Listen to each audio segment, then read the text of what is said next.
მაკრონის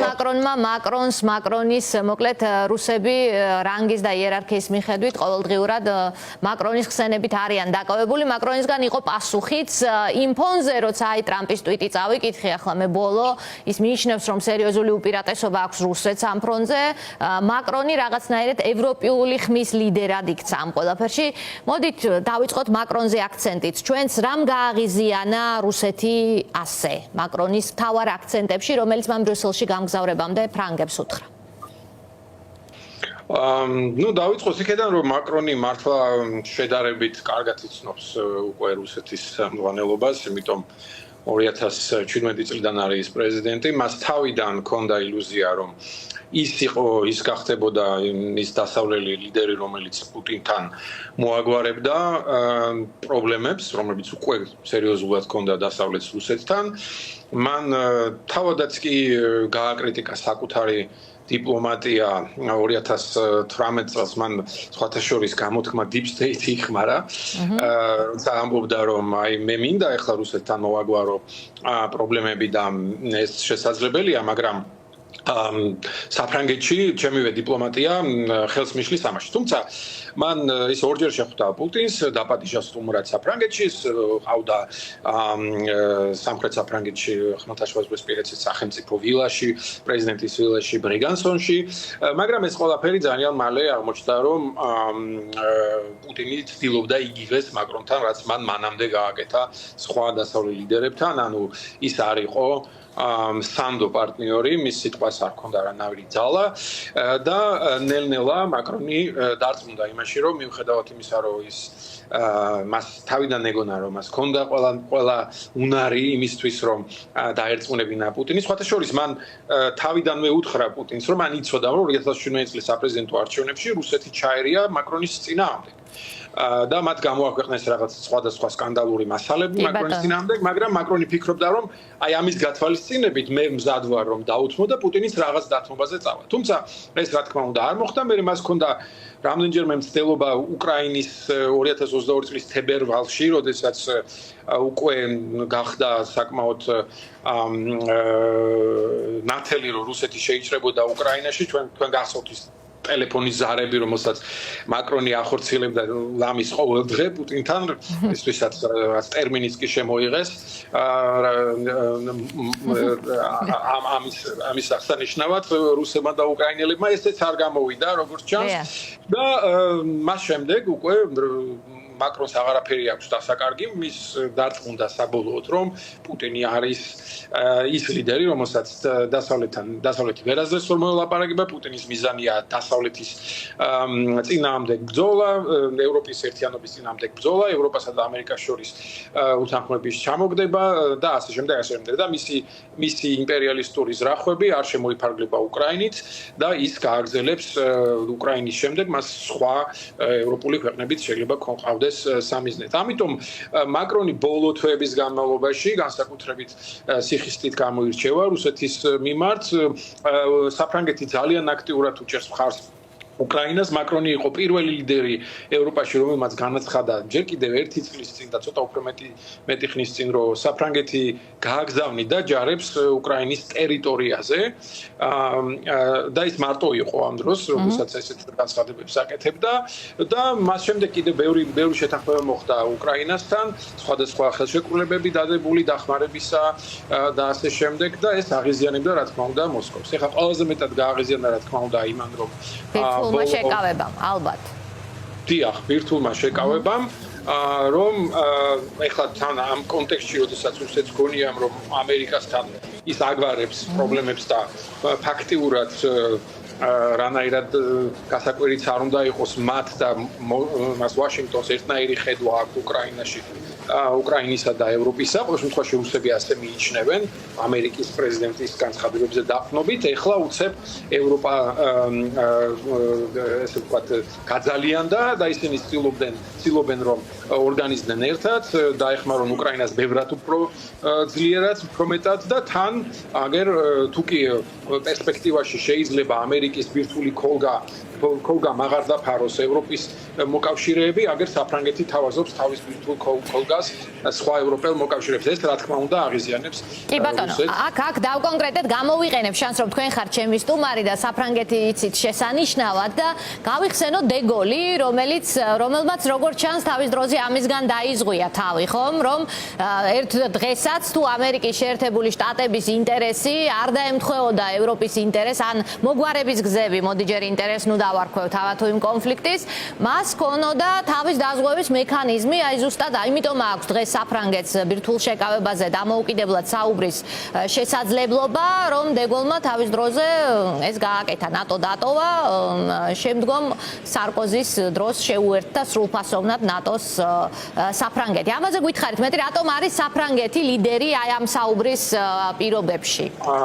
ესე იგი, ეს შოკი რაც გამოიწვია ამ ბოლო კვირებში ტრამპის განცხადებებმა და იმ ინციდენტმა, რაც ოვალურ ოფისში მოხდა, ყველაზე შედარებით ნაკლებად იყო ამით შოკირებული საფრანგეთი, იმიტომ ამ ქვეყანაში არის იმის ტრადიცია, რომ იფიქრონ ყოველთვის სტრატეგიულად და სტრატეგიულ ავტონომიაზე. მიუხედავად იმისა, რომ საფრანგეთი მთლიანად ბოლომდე ნატოს წევრია, დე გოლის დროს საფრანგეთი გამოვიდა მხოლოდ სამხედრო კომპონენტთან პოლიტიკურად დარჩა. ყველაფრის ერთგული მიერთებული, კი ბატონო. მაგრამ 2007 წელს ის დაუბრუნდა აგრეთვე სამხედრო კომპონენტს. აი ამ პერიოდმა მისცა სწორედ შესაძლებლობა საფრანგეთს, რომ მას დამოუკიდებლად გაეძლიერებინა თავდაცვის მექანიზმი. სხვათა შორის, იმიტომ რომ იგივე მაკრონი, როდესაც ის ახალი არჩეული იყო, მაშინვე მან შემოიტანა ესე იგი სორბონის სპიჩით არის ცნობილი მისი გამოსვლა პარიზში, სადაც ის ამბობდა, რომ ევროპამ უნდა შეეგუოს იმას, რომ შეიძლება ერთ ჩვენი დღეს ამერიკულმა გარანტიებმა აღარ იმუშაოს და ამიტომ ჩვენ უნდა გქონდეს სტრატეგიული ავტონომია. ჩვენ ამ სტრატეგიულ ავტონომიას სხვათა შორის ბევრი მოკავშირე ევროპაში ცოტა გულგრილად შეხვდა, ისინი ამბობენ, არა ჩვენ ნატო გვყავს, ამერიკის შეერთებული შტატები გვყავს და არ არის საჭირო პარალელური რაღაც ევროპის თავდაცვის სისტემის შექმნა, მაშინ როდესაც ნატო გვყავს. აი ამიტომ ეხლა საფრანგეთს ცოტა ისეთი პოზიცია უკავია, რომ აი მე ხომ გეუბნებოდით. თუმცა ამავე დროს ფრანგი დიპლომატები ამბობენ, რომ არ არის ეხლა ამის დრო, ჩვენ ნიშნის მოგებით ვესაუბროთ ჩვენს პარტნიორებს, განსაკუთრებით ჩვენს გერმანელ მეგობრებს, რომლებიც ცოცხალი თავით არ თანხმდებოდნენ ამ სტრატეგიულ ავტონომიას და მათ მიაჩნდათ, რომ ის მშვენიერი განტოლება, რაც მათ ჰქონდათ, რომ ამერიკული უსაფრთხოება, რუსული იაფი გაზი და ჩინური ბაზარი, თქვათ უხეშად რომ თქვათ, ეს სამუდამოდ იმუშავებდა, არც ერთი აღარ მუშაობს თითქმის და ეხლა გერმანია მზად არის, რომ იგივე კანცლერი მერცი სხვათა შორის ჯერ კიდევ კანცლერი არ არის გამხდარი და არჩევის დღესვე მან გააჟღერა პირველმა ეს გააჟღერა და შეხვდა ემანუელ მაკრონს იმავე საღამოს და ძალიან აქტიური პოზიცია უჭირავს ამ მიმართულებით. ამიტომ საფრანგეთი საკმაოდ როდესაც ესეთ რაღაცებს ამბობს, ის არის საკმაოდ ზუსტ გამაგრებული, ხო? ამის კითხვა მინდოდა ზუსტადაც, რომ მას ჩვენ რაღაც ალტერნატივებზე არ ვსაუბრობთ, მაგრამ თუ კიევს ევროპა უდგას ფარად და ამერიკის შეერთებული შტატები ნაკლებად, ამ შემთხვევაში აქვს თუ არა თანაბარი შესაძლებლობები? ამ კითხვის დასმა მინდოდა. ამ ეტაპზე შეიძლება ითქვას და სხვათა შორის თვითონ ევროპელები ცდილობენ, რომ ამერიკელები მთლიანად არ გავიდნენ, იმიტომ რომ ამერიკას აქვს ის კოზირები, რაც ევროპას არ აქვს, იგივე ვთქვათ, იგივე სადაზვერვო ინფორმაციები, რომელსაც სამწუხაროდ ეხლა შეჩერებულია, მაგრამ ამერიკა რასაც აძლევდა უკრაინას, ასეთი სადაზვერვო მონაცემები არც სხვა ქვეყანას არ აქვს. იგივე არის საჰაერო თავდაცვის და საჰაერო კონტროლის სფეროში, რომელშიც ამერიკელებს აქვს საკმაოდ დიდი უპირატესობა სხვა ქვეყნებთან მიმართებით, მაგრამ ამას დრო დაჭირდება, რომ ევროპელებმაც იგივე ტიპის დახმარება გაუწიონ უკრაინას და ამიტომ ცდილობენ ევროპელები, რომ გასაგებია, ესე იგი ამერიკელები რაც არ უნდა მოხდეს, ისინი ნაკლებად ჩართულები დარჩებიან ევროპის კონტინენტზე, შეიძლება ისინი მთლიანად გავიდნენ, შეიძლება ნაწილობრივ, მაგრამ სანამ მთლიანად გავლენ, ვეცადოთ, რომ ისინი მაქსიმალურად რაღაცნაირად დარჩნენ, ყოველ შემთხვევაში უკანა ფონზე მაინც დარჩნენ, რომ იგივე თქვათ სამშვიდობო ოპერაცია, რომელიც განხორციელდება უკრაინის ტერიტორიაზე და სადაც ამერიკელი ჯარები მონაწილეობას არ მიიღებენ და ევროპელი და შესაძლო სხვა ზოგიერთი მოკავშირის, თურქეთის, კანადის და ასე შემდეგ ჯარები იყვნენ, მონაწილეობა მიიღონ, ამერიკელებმა დახმარება გაუწიონ ამ სამხედრო კონტინგენტს იგივე და სადაზვერვო ინფორმაციით და საჰაერო კონტროლით. კი ბატონო.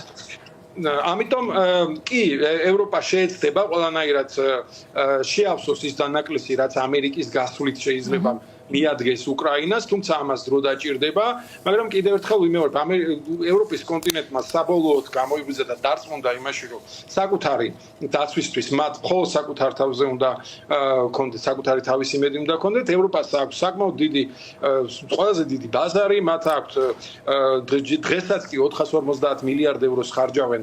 და სიახლე გვაქვს მაგ მიმართულებით, ევროკავშირი ემზადება სამშვიდობო შეთანხმების ფარგლებში უკრაინას ერთიან ბაზარზე წვდომა მისცესო, ესეც საკმაოდ სერიოზული ამბავია.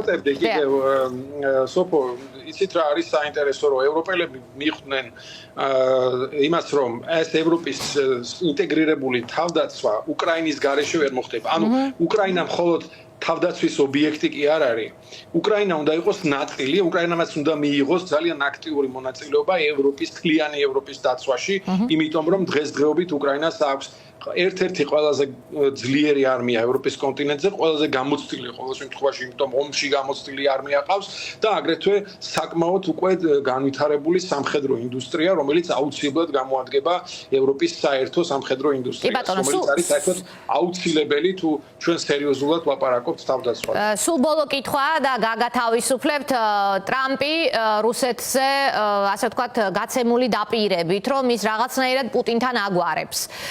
მე რთულად წარმომიდგენია რა უნდა იყოს მაგიდაზე, რასაც შეიძლება ორივე მხარე დათანხმდეს ცეცხლის შეწყვეტისთვის, მაგრამ რისი დათმობის მზაობას აჩვენებს პუტინი? რა შეიძლება მან დათმოს? მოლაპარაკებებში მხოლოდ ერთი მხარე ვერ დათმობს. ის ჯერჯერობით ისინი საუბრობენ კვლავ სტამბოლის შეთანხმებაზე, ასე რომ მათგან რაღაცნაირი სიგნალი დათმობის არ გაგვეგია. რაზე შეიძლება ესაუბრებოდეს მას ტრამპი? ჯერჯერობით ჩვენაც დავინახეთ, ყოველ შემთხვევაში რიადში მორი კვირის წინ შეხვედრაზე იყო, რომ ყველა დათმობაზე მიდიოდა დასავლეთი და რუსეთს ფაქტიურად არანაირი დათმობაზე არაფერი არ გამოცხადებია. იქ იყო საუბარი, რომ უკრაინა ნატოს წევრი არ გახდებოდა, რომ ის რეგიონები, რომელიც რუსეთს აქ დაპყრობილი, ის მათ დარჩებოდა, რომ იქ და რუსეთს უფრო და უფრო მეტ დათმობებს ითხოვდა ის, რომ ბოდიში უკრაინის სამხედრო ძალები ფაქტიურად 50,000 ადამიანზე ნაკლები ყოფილიყო და ასე შემდეგ და ასე შემდეგ. უამრავი მოთხოვნები ჰქონდა რუსეთს, რადგან ფაქტიურად არანაირ პროტესტს არ აცხადებდა ამერიკის მხარე. შეიძლება ვივარაუდოთ, რომ ამერიკა ელოდება რუსეთისგან იმას, რომ ის ალიანსი, რომელიც დღესდღეობით არსებობს რუსეთსა და ჩინეთს შორის შესუსტდება, ან საერთოდ ჩაიხსნება და ამერიკა შესთავაზებს იმას, რასაც ჩინეთი დღეს თავაზობს, თქვათ რუსეთს. თუმცა ეს იმდენად საალბათო თემაა, რომ ყოველ შემთხვევაში ევროპელებს ესეთი რაღაცის უკვე აღარ ჯერათ, რომ ჩინეთისა და რუსეთის ალიანსი არ არის ეს მხოლოდ რაღაც ეკონომიკურ ინტერესებზე დამყარებული არის. ეს არის სოფხედველობის, ერთნაირი სოფხედველობის ქონა ამ ორ იმპერიას შორის, რომელსაც აქვს აშკარად რევიზიონისტური ხედვა და ამავე დროს არის ორი ავტორიტარული სახელმწიფო, რომელსაც არასდროს ვერასდროს ვერ დაუპირისპირდება, ვერ გადაწონის, თქვათ, იგივე დემოკრატიული ქვეყნის მიერ შეთავაზებული პარტნიორობა. ალბათ უნდა დაველოდოთ იმას, რომ ამერიკელებიც დარწმუნდებიან ადრე თუ გვიან, რომ რუსეთისა და ჩინეთის ალიანსის ესე თქვა დაშლა მათ გაუჭირდებათ.